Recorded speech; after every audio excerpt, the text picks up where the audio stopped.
Haleluya, shalom, selamat pagi Bapak Ibu Saudara sekalian yang dikasihi Tuhan. Pagi hari ini kita bersyukur karena kasih Tuhan masih mengalir dalam hidup kita. Sama-sama kita bangkit berdiri, setelah kita akan mulaikan ibadah kita. Dimanapun engkau berada saat ini, percayalah meskipun dalam keterbatasan, kita percaya kuasa Tuhan tidak pernah terbatas dalam hidup kita. Kita tundukkan kepala, kita berdoa. Terima kasih Tuhan Yesus yang baik, kami bersyukur Tuhan. Buat pagi hari ini, buat kebaikan Tuhan di hidup kami Bapa. Kami boleh bernafas Tuhan, kami boleh menikmati kebaikan Tuhan di pagi ini. Bahkan kami masih boleh beribadah meskipun dalam keadaan online Tuhan. Tapi kami percaya ketika pujian kami dinaikkan dimanapun berada Bapa, ada kuasa Tuhan yang melawat kami semua. Terima kasih Tuhan, Kau yang mengurapi kami semua Tuhan. Ibadah ini dari awal sampai akhirnya kami serahkan ke dalam tangan pengasihan-Mu. Di dalam nama Yesus kami berdoa dan mengucap syukur. Haleluya. Amin. Silakan duduk Bapak Ibu Saudara sekalian. Di tempat dudukmu dalam keadaan apapun, sama-sama kita mau mempersiapkan hati kita. Pujian yang terbaik hanya bagi Yesus Tuhan kita. Kau yang terindah Tuhan dan Kau yang termanis Bapa. Haleluya.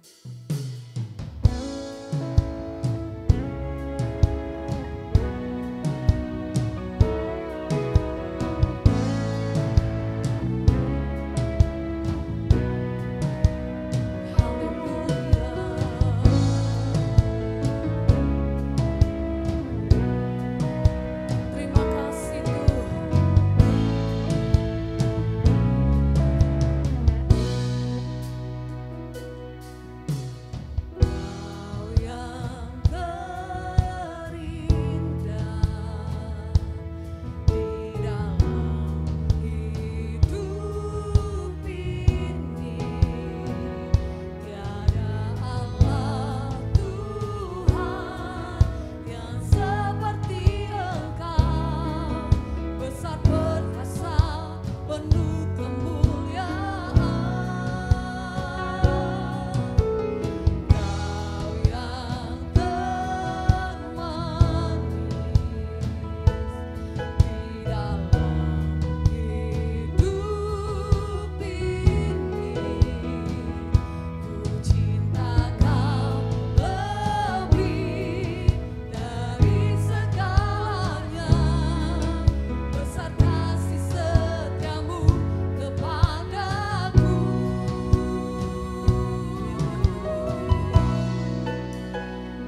firman Tuhan.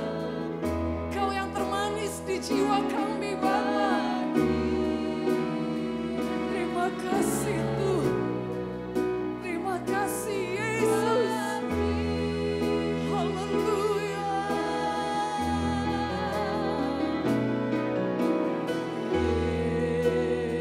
Yesus yang termanis,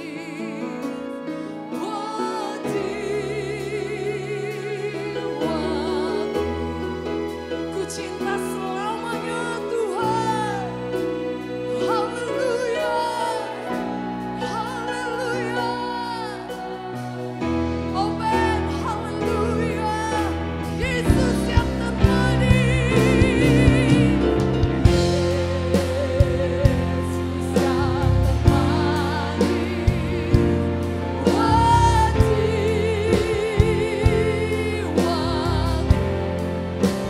Jiwaku. Haleluya. Haleluya. Amen Tuhan. Kau yang termanis Tuhan. Yesus yang termanis.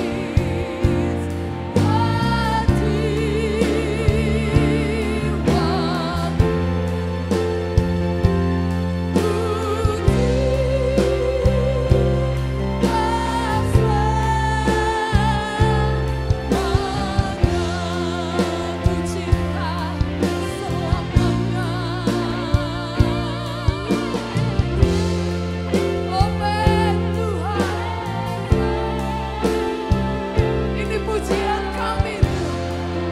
Kami mencintaimu Bapa. Yes.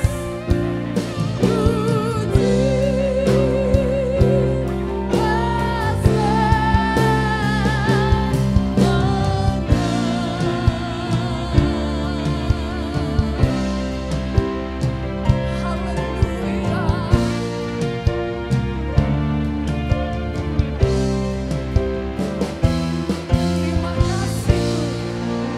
Haleluya.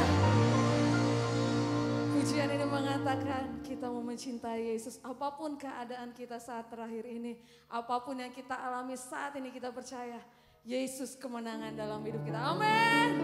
Haleluya. Sama-sama kita menyanyikan pujian kemenangan. Ku menang bersama Yesus Tuhan. Haleluya.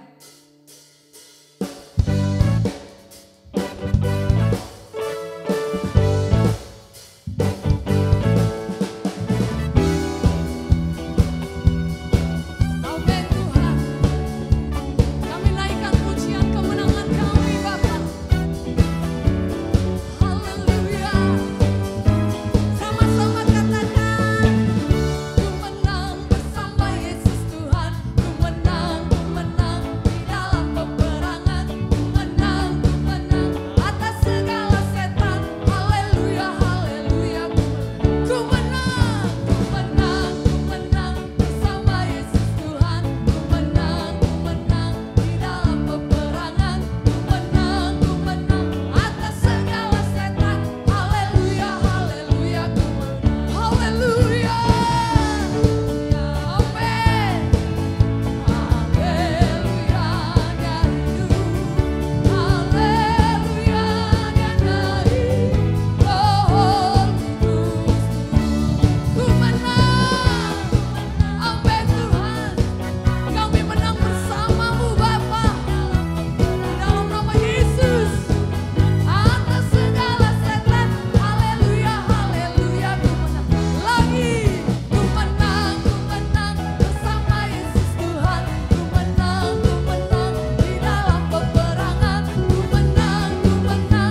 Ada kuasa Tuhan yang sedang dicurahkan bagi kita. Amin.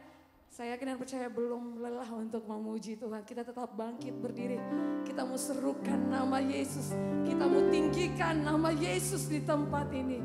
Supaya setiap orang yang belum percaya boleh percaya karena Yesus ada. Amin. Serukan namanya.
Siapkan tanah yang terbaik untuk diisi kebenaran firman Tuhan. Percayalah apapun yang kau bawa saat kau datang kepada Tuhan, Dialah sumber jawaban dalam hidup kita. Bersama Yesus kita dimampukan. Amin. Engkau ada bersama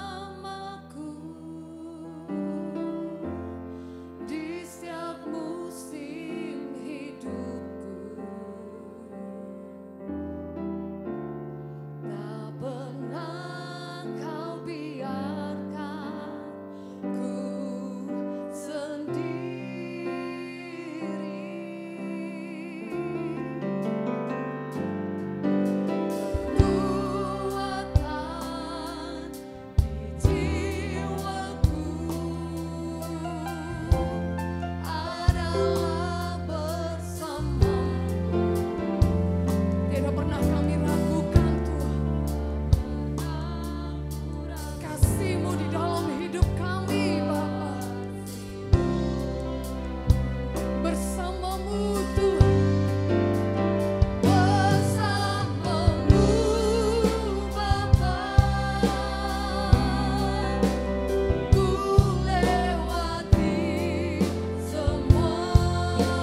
Terima kasih Bapa yang baik, terima kasih Tuhan Yesus.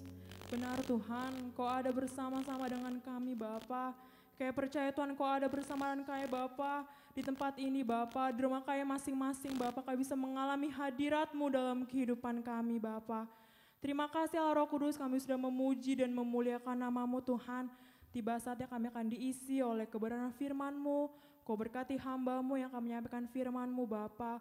Kau mengurapi dia dengan kuat kuasa Roh Kudus-Mu Bapa. Sehingga apa yang ingin Kau sampaikan kepada setiap kami jemaat-Mu yang ada pada pagi hari ini Bapa, Kau mau sampaikan lewat hamba-Mu Tuhan. Terima kasih Tuhan Yesus, kami mau sambut firman-Mu. Di dalam nama Yesus kami sudah berdoa dan mengucap syukur. Haleluya. Amin. Puji Tuhan, selamat pagi sidang jemaat yang terkasih dalam Tuhan. Yang sekarang ini berada di rumah. Tetap semangat dan tetap bersyukur. Karena itulah yang dikehendaki oleh Allah di dalam Kristus Yesus bagi kita semua. Mari kita membuka Alkitab kita dalam Ibrani 11 ayat 24 dan 20 sampai 29. Kita akan belajar lagi dari iman seorang yang bernama Musa.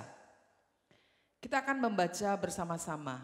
Semua jemaat Tuhan yang berada di rumah akan ikut membaca bersama-sama. 2, 3. Karena iman, maka Musa setelah dewasa menolak disebut anak putri Firaun. Karena ia lebih suka menderita sengsara dengan umat Allah daripada untuk sementara menikmati kesenangan dari dosa. Ia menganggap penghinaan karena Kristus sebagai kekayaan yang lebih besar daripada semua harta Mesir, sebab pandangannya ia arahkan kepada upah. Karena iman, maka ia telah meninggalkan Mesir dengan tidak takut akan murka raja. Ia bertahan sama seperti ia melihat apa yang tidak kelihatan. Karena iman, maka ia mengadakan Paskah dan pemercikan darah, supaya pembinasa anak-anak sulung jangan menyentuh mereka.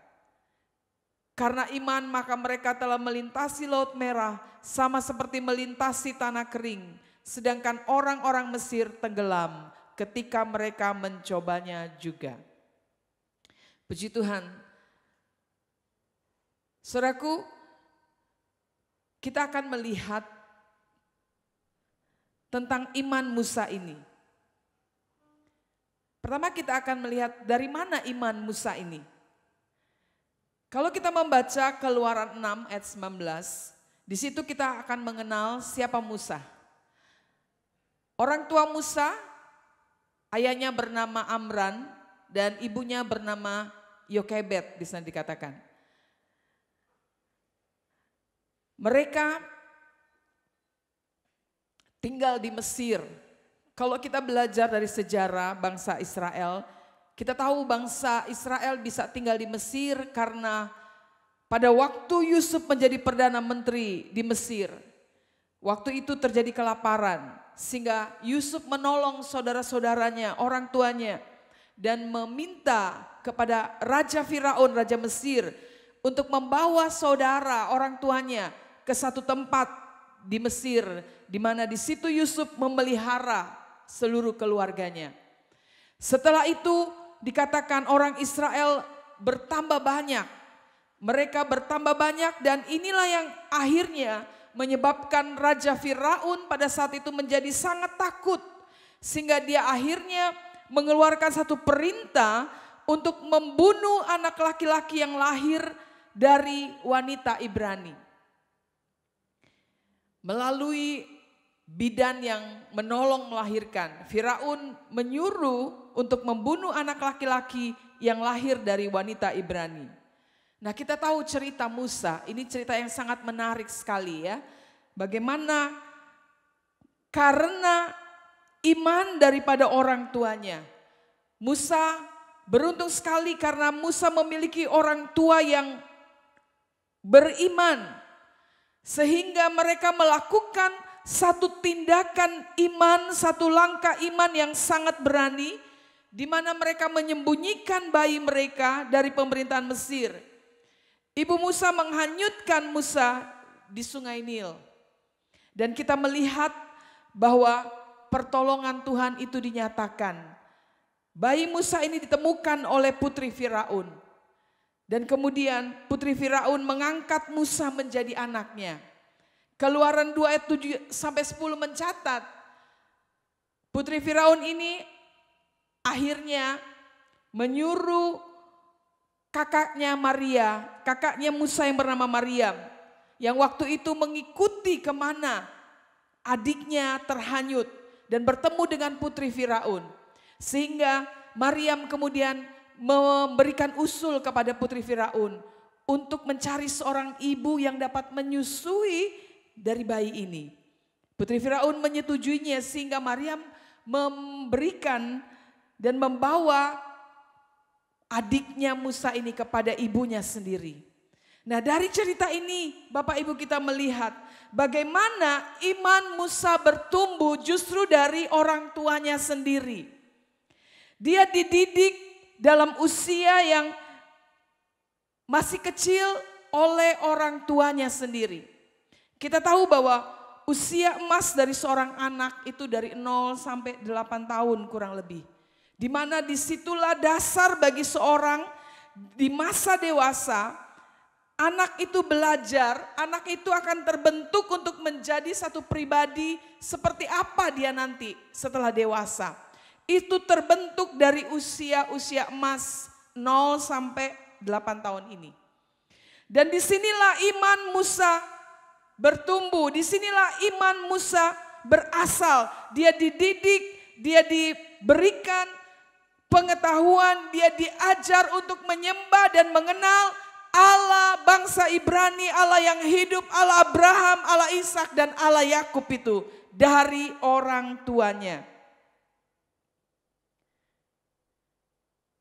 Saudaraku, kalau saudara lihat hari-hari ini ya, bagaimana seorang anak bayi bertumbuh di sosial media itu suka sekali di-upload ya, bagaimana anak-anak itu bertumbuh ya, dipamerkan, orang tua mereka mengajarkan berbagai macam cara anak-anak itu membaca, bermain.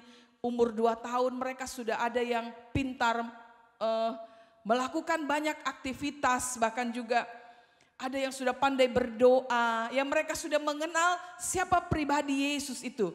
Ketika orang tua mereka terus mengajar, terus memberitahu mereka, terus memberikan contoh dalam hidup mereka.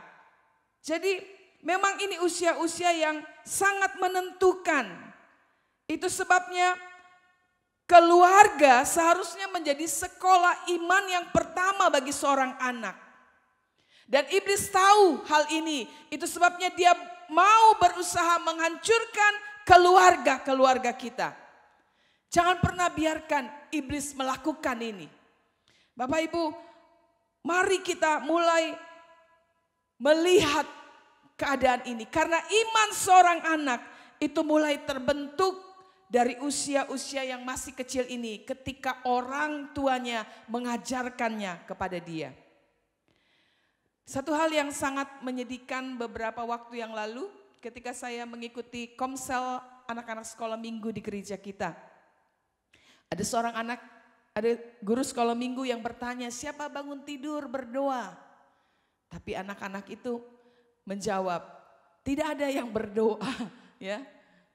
Lalu ada yang menjawab, ngapain berdoa? Wah, ini sangat menyedihkan. Pandemi COVID ini membuat tidak ada pertemuan anak-anak sekolah minggu, tapi gereja kita berusaha membuat komsel sekolah minggu secara online. Dan ini sangat sedikit sekali ya bisa bertemu dengan anak-anak ini. Dan ternyata ada anak-anak yang dengan jujur dikatakan mereka tidak berdoa bangun tidur. Lalu ada yang bertanya lagi, mengapa harus berdoa? Berarti mereka tidak pernah melihat di rumah mereka ada orang tua yang berdoa. Sehingga mereka dapat mencontoh itu dan mereka tidak pernah diberitahu betapa pentingnya ya berdoa kepada Tuhan itu. Hal ini memang sangat menyedihkan sekali. Itu sebabnya banyak pertanyaan dari orang-orang tua. mereka sangat kesulitan bagaimana caranya membawa anak-anak mereka dapat terlepas dari HP. Karena selama pandemi akhirnya anak-anak itu sangat terikat dengan HP. Dalam usia yang masih muda sekali, ya dari TK mereka sudah harus memang bertemu dengan HP karena mereka belajar secara online. Dan akhirnya mereka sangat terikat dengan HP itu. Selalu akhirnya bertengkar, berantem dengan orang tua gara-gara HP. Saya mulai belajar dari pakar-pakar keluarga. Ternyata hanya satu yang harus dilakukan oleh orang-orang tua. Ketika melihat anak-anaknya yang terikat dengan HP, mereka harus membuat pengalihan. Bagaimana orang tua harus mengalihkan anak-anak itu dari HP. Dengan cara memberikan hal-hal yang menarik juga dalam hidup mereka. Hal-hal yang tidak membosankan. Dan memang ini satu kesulitan di hari-hari ini. Karena apa? Mau tidak mau orang tua harus benar-benar terlibat. Harus benar-benar bermain dengan anak-anaknya. Mencari ide-ide yang kreatif bagaimana mengalihkan anaknya dari HP itu. Nah ini yang saya lihat banyak kali orang tua tidak mempunyai waktu. Mereka mungkin di rumah tapi mereka pikir yang penting anak sudah dikasih makan, anak sudah disuruh belajar, sudah selesai. Lalu mulai orang tua juga sibuk dengan kesibukannya di rumah sendiri. Sehingga apa? Sehingga anak-anak pun akhirnya mencari kesenangan itu di dalam HP. Itu sebabnya biarlah melalui hal ini kita belajar. Musa menjadi seorang yang luar biasa. Orang yang dipakai oleh Tuhan luar biasa. Orang yang sukses, orang yang berhasil. Itu dimulai dari iman yang dia peroleh dari ibunya dari masa kecilnya. Sesibuk apapun kita orang tua, mari kita menyediakan waktu yang berkualitas bagi anak-anak kita. Ya. Waktu di mana kita bisa benar-benar mencurahkan isi hati kita, menanamkan nilai-nilai yang benar kepada anak-anak kita. Di mana anak-anak kita bisa mengenal hati kita dan kita bisa mengenal hati mereka. Itulah waktu yang berkualitas. Jangan sampai kita pergi bersama anak-anak kita, ya. Memang kita menyediakan waktu berkualitas, tetapi saat kita berkumpul pun kita masih sibuk dengan masing-masing kita. Kita masih sama-sama memegang HP sehingga tidak ada hubungan, tidak ada nilai-nilai, tidak ada hal-hal yang bisa kita ajarkan lewat pertemuan-pertemuan berkualitas itu. Itu sebabnya kita lihat Musa, dia memiliki iman yang berasal dari orang tuanya. Di mana orang tuanya memiliki kesempatan walaupun tidak banyak. Tapi dalam masa-masa di mana orang tuanya dapat menyusui dia, dapat tinggal bersama dia, disinilah orang tuanya, ibunya mengajarkan siapa Allah Ibrani, siapa Allah bangsa mereka. Musa diajarkan untuk mengenal bangsanya. Kemudian yang kedua kita lihat, karena iman inilah Musa terus bertumbuh. Dan dia menolak kekayaan, kemasyuran, kesenangan, dosa Mesir dikatakan. Musa akhirnya dibawa oleh ibunya setelah cukup besar ke istana Firaun. Di situ dia menjadi anak angkat dari putri Firaun ini. Dia dididik dengan cara-cara orang Mesir, pengetahuan-pengetahuan Mesir, di mana Mesir pada saat itu merupakan satu kota yang sangat tinggi peradabannya. Ilmu pengetahuan sangat maju dan berkembang. Di dalam ensiklopedia Alkitab masa kini jilid 2, di situ diberikan komentar, membaca, menulis, ya tulisan-tulisan kudus, tulisan-tulisan yang bersifat menyalin naskah, bagaimana menulis surat dan tata administrasi, itu semua sudah ada di Mesir dan diajarkan kepada Musa. Itu sebabnya tidak heran Musa adalah seorang yang menulis 5 kitab di dalam Alkitab. Ya. Kejadian, Keluaran, Bilangan, Ulangan, Imamat, itu semua ditulis oleh Musa. Dari mana Musa dapatkan? Musa mendapatkan itu ketika dia ada di Mesir. Semua itu sudah diajarkan kepada Musa. Dia dilatih memanah dan dengan keterampilan jasmani lainnya. Jadi Musa itu merupakan seorang yang paling berkuasa dan paling berpendidikan di Mesir. Seorang pengamat dikatakan, penulis Hal Lindsey, dia katakan seperti ini. Musa itu merupakan seorang yang paling berkuasa dan paling berpendidikan di Mesir. Dan kalau dia terus tinggal di Mesir, dia pasti akan menjadi Firaun. Jadi memang Musa dipenuhi dengan pengetahuan-pengetahuan Mesir dan dia memang menjadi seorang yang sangat pintar dan berhikmat. Bagaimana keadaan di Mesir? Penuh dengan kemewahan, ya, penuh dengan kemewahan. Bahkan ada catatan dikatakan semua mumi Firaun itu adalah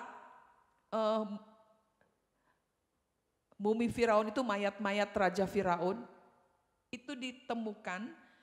Mereka itu adalah apa?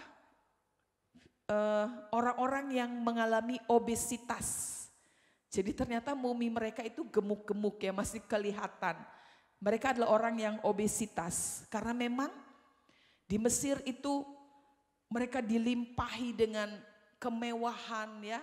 Cara makan yang gelojoh ya. Makan dengan rakus ya. Sampai sudah kenyang dikorek lagi, dimuntahkan, makan lagi. Karena mereka suka berpesta. Nah, Musa hidup di dalam keadaan seperti ini. Hidup dipenuhi dengan kekayaan, kemasyuran, dan kesenangan dosa yang ada di Mesir. Semua ini didapatkan oleh Musa di Mesir. Tapi Alkitab mencatat, saudaraku, Musa menolak kekayaan, kemasyuran, dan kesenangan Mesir ini. Dari mana kita dapat melihat peristiwa bagaimana Musa menolak semua ini? Saat dia melihat bangsanya. Ketika dia melihat ada seorang Mesir yang memukul bangsanya yang saat itu sedang dipekerjakan menjadi budak di Mesir. Saudaraku, Musa dia mulai membela bangsanya. Dia memukul orang Mesir ini, bahkan membunuh orang Mesir ini. Disitulah terlihat bagaimana Musa berani mengambil resiko. Dia membela bangsanya.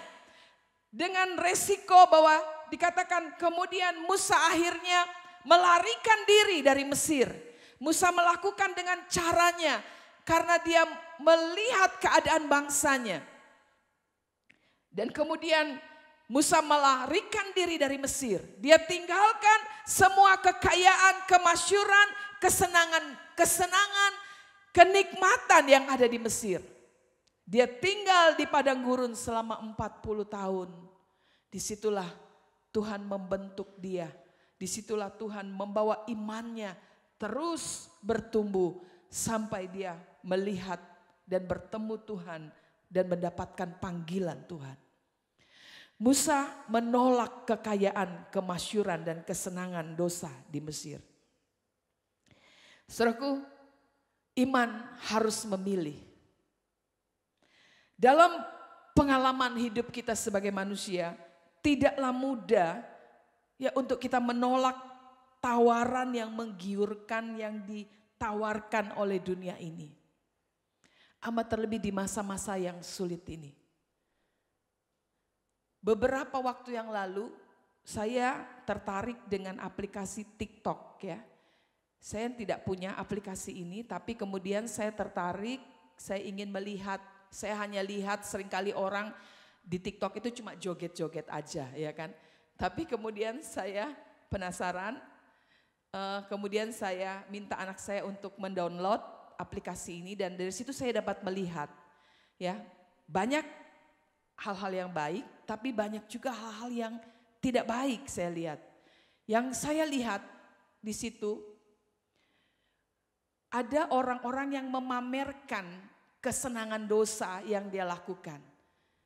Ya, seorang pelakor, dia mulai pamerkan, dia mulai syuting ya, bagaimana dia dengan suami orang.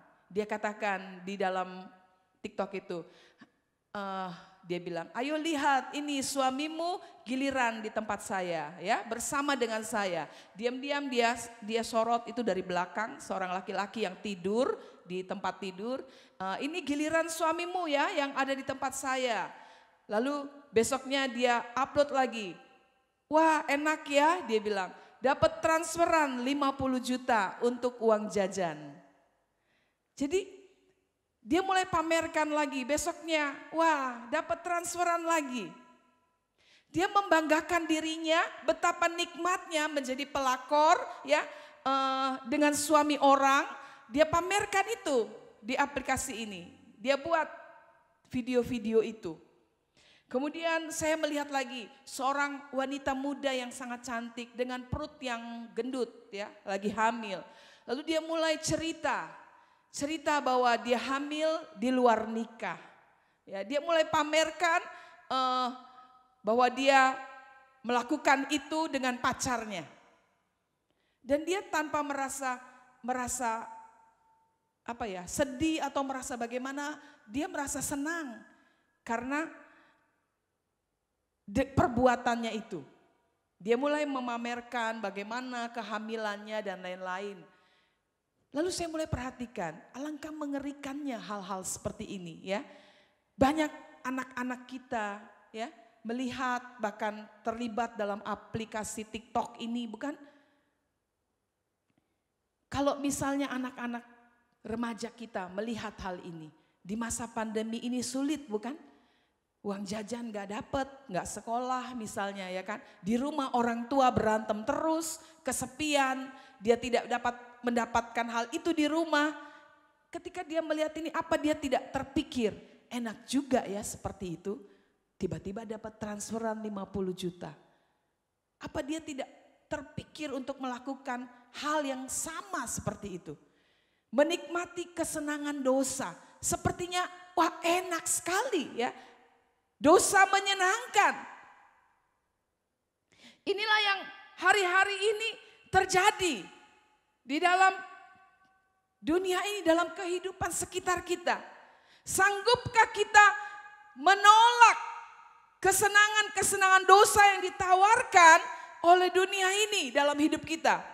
Amat terlebih di tengah-tengah masa yang sukar ini. Tapi kita lihat iman Musa, dia berani mengambil resiko. Dia berani akhirnya meninggalkan Mesir. Dan dia menderita sengsara. Dia hidup pas-pasan di padang gurun. Menggembalakan kambing dan domba.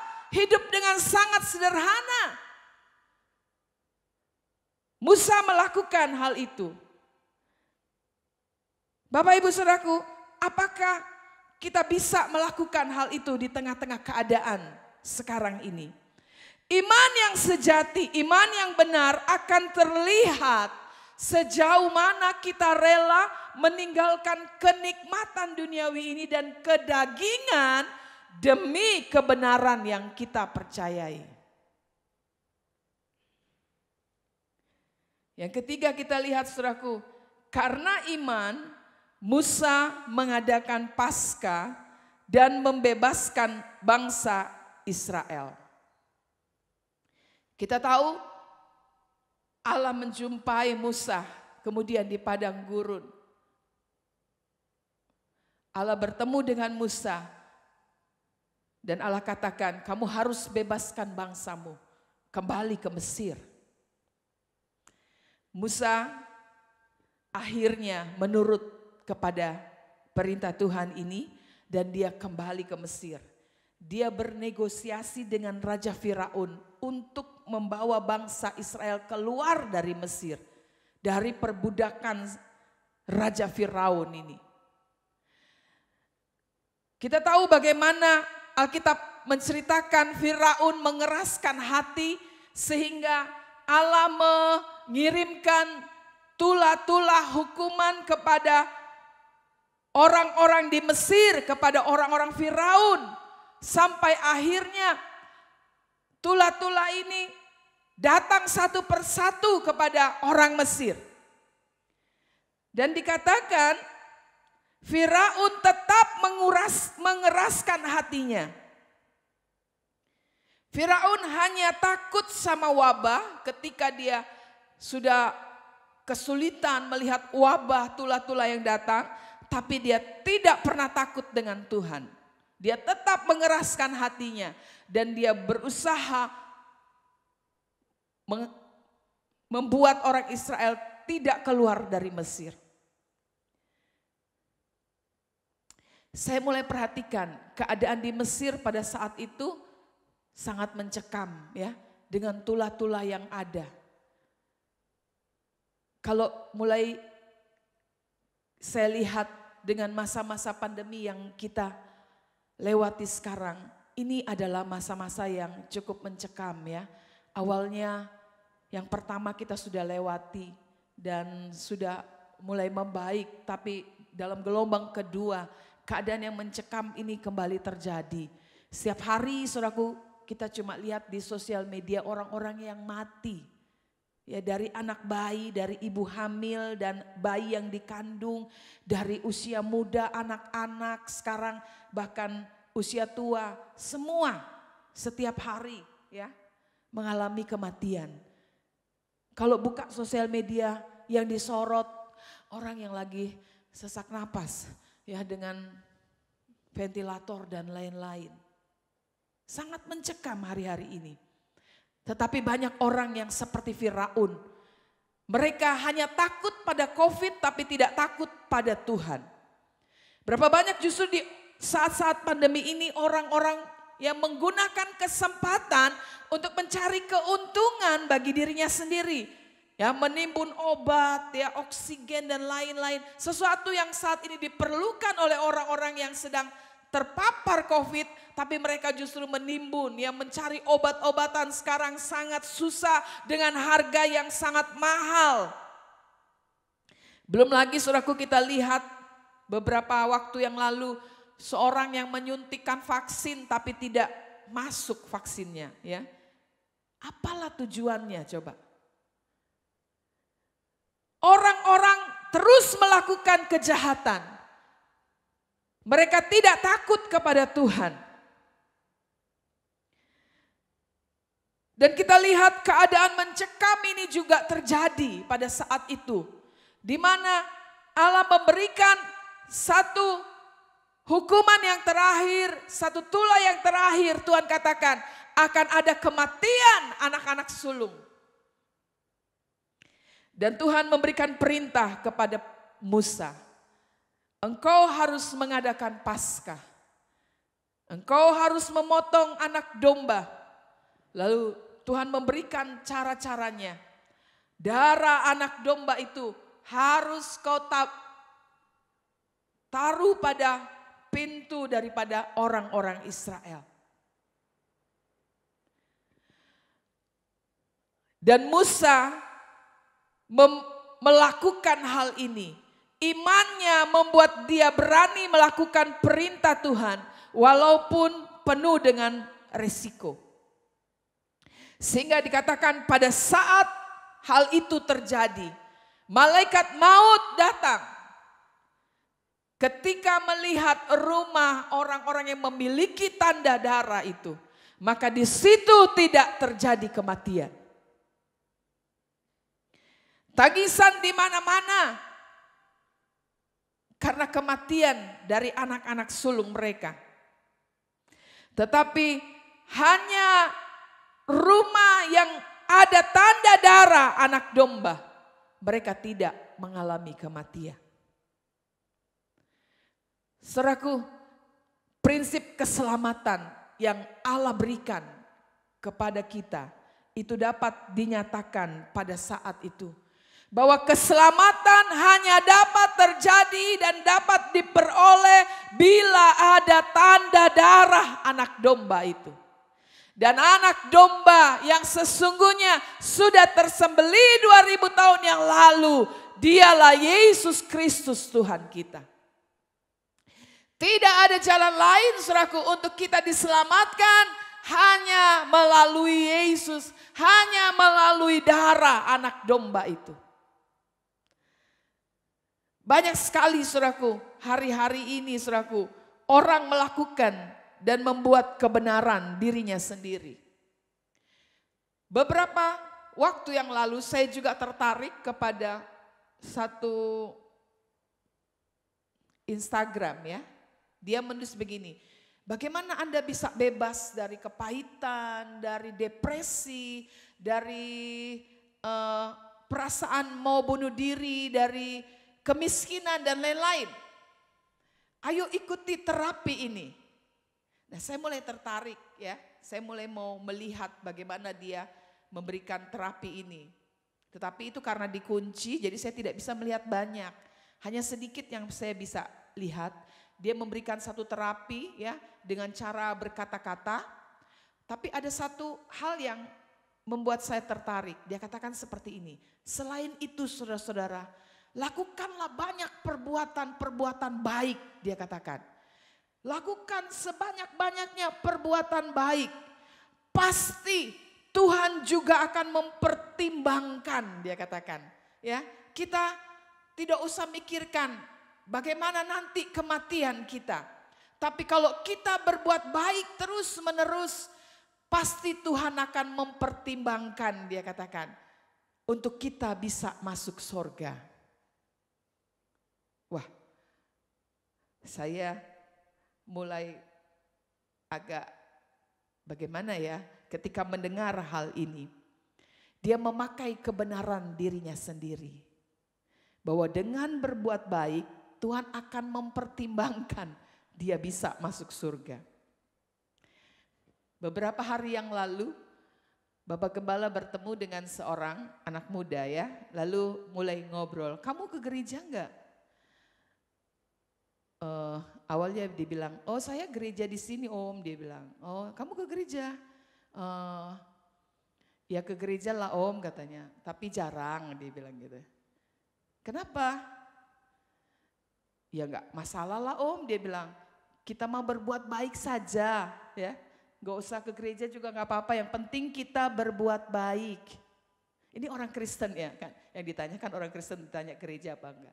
Jadi dia mulai memiliki satu kebenaran dalam dirinya, tapi dia Kristen, ya. Dia mengaku ya Kristen, ke gereja sekali-sekali. Tapi dia mengatakan, kan dengan berbuat baik kita bisa masuk surga. Ini kebenaran diri sendiri. Kebenaran Tuhan hanya melalui tanda darah anak domba. Tidak ada yang lain. Hanya di dalam nama Yesus, di bawah kolong langit ini diberikan yang dapat menyelamatkan manusia. Jadi manusia membuat kebenaran-kebenaran dirinya sendiri. Hari-hari ini mereka melakukan hal itu. Tapi satu hal yang saya ingin katakan, bahwa keselamatan tidak dapat kita peroleh dengan apapun, hanya oleh penebusan darah Yesus Kristus. Itu sebabnya jangan pernah keluar dari keselamatan di dalam Yesus Kristus. Kita menghadapi masa-masa yang sukar tadi saya katakan. Berbagai macam tawaran-tawaran dari dunia ini. Tapi ingat, kita belajar dari Musa. Dia mau menderita, dia mau tinggalkan kesenangan itu. Karena imannya kepada Tuhan, dia tetap mempertahankan iman yang pernah diajar, ditaruh, bertumbuh lewat orang tuanya. Bapak Ibu saudara yang kekasih, hari-hari ini memang tidak mudah. Tetapi ingatlah, jangan sampai kita keluar dari dalam Yesus Kristus. Tinggallah tetap di dalam Tuhan. Lakukanlah firman Tuhan. Hari-hari ini kita mau lebih lagi mengerti apa yang menjadi kehendak Tuhan. Kalau kita masih bisa hidup, kita masih bisa lolos daripada pandemi COVID ini. berarti ada rencana Tuhan yang harus kita lakukan. Mari kita terus membangun hubungan dengan Tuhan kita Yesus Kristus. Memiliki kepekaan untuk terus mengerti apa yang harus kita lakukan dalam waktu-waktu hidup yang Tuhan berikan kepada kita di dalam dunia ini.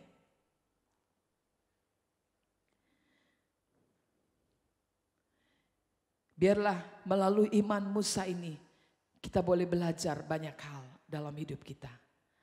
Mari kita tundukkan kepala. Kita akan berdoa. Haleluya, haleluya. Haleluya, haleluya. Haleluya, haleluya. Haleluya, haleluya. Tuhan Yesus, kami datang kepadamu Tuhan. Kami mau tetap bersyukur dalam segala keadaan. Dalam keadaan apapun yang sedang kami alami Tuhan. Kami mau tetap mengucap syukur. Karena Engkau berjanji tidak akan meninggalkan kami Tuhan. Di dalam segala keadaan kami ada di dalam pemeliharaanmu Tuhan. Kami boleh belajar seperti iman Musa Tuhan. Dia boleh tetap kuat menolak segala apapun tawaran kesenangan dosa di dalam dunia ini Tuhan. Dia mau menderita Tuhan bersama dengan Engkau. Melakukan panggilan-Mu, taat kepada perintah-Mu Tuhan. Dan lakukan itu di dalam hidupnya. Kami juga mau belajar hal itu. Itu sebabnya Tuhan, bekerjalah dalam setiap kehidupan kami jemaat-Mu Tuhan. Bawalah iman kami terus bertumbuh. Iman yang berani Tuhan menolak segala tawaran-tawaran dan kesenangan dunia yang hanya bersifat sementara ini. Tapi kami mau mengarahkan kepada apa yang tidak kelihatan. Kepada upah yang kekal di dalam Engkau. Tuhan Yesus, melalui tempat ini Tuhan, hamba berdoa bagi jemaat Tuhan yang saat ini mungkin ada yang sakit atau mungkin ada yang terpapar dengan virus COVID ini Tuhan. Oh Tuhan Yesus, kami menyatukan hati kami Tuhan. Kami menarik kuasa-Mu bekerja, tidak pernah terbatas kuasa-Mu Tuhan. Kuasa bilur-bilur-Mu dari atas kayu salib Tuhan yang sudah tertumpah darah-Mu Tuhan. Itu mengalir, kami lepaskan, menjamah seluruh kehidupan jemaat-Mu yang sedang sakit Tuhan. Di dalam nama Yesus, di dalam nama Yesus kesembuhan itu terjadi. Bagi jemaat Tuhan yang sedang dalam keadaan susah Tuhan. Karena usaha pekerjaan mereka yang mengalami dampak daripada PPKM darurat ini Tuhan. Mari Tuhan, nyatakanlah pertolongan-Mu, keajaiban-Mu Tuhan. Tidak pernah Kau biarkan orang-orang benar kelaparan. Engkau akan memelihara mereka di dalam nama Yesus. Engkau akan melakukan cara-cara yang tidak pernah terpikirkan bagi kami Tuhan. Engkau akan memelihara seluruh kehidupan jemaat Tuhan dimanapun mereka berada. Terima kasih banyak Bapa, terima kasih. Kami mengucap syukur, berdoa, meminta hal ini di dalam nama Tuhan Yesus Kristus.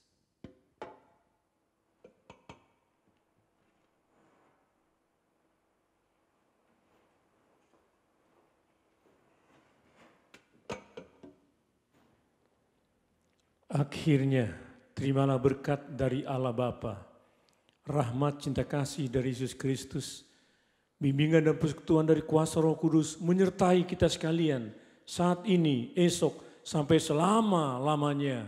Haleluya, haleluya, amin. Tuhan memberkati.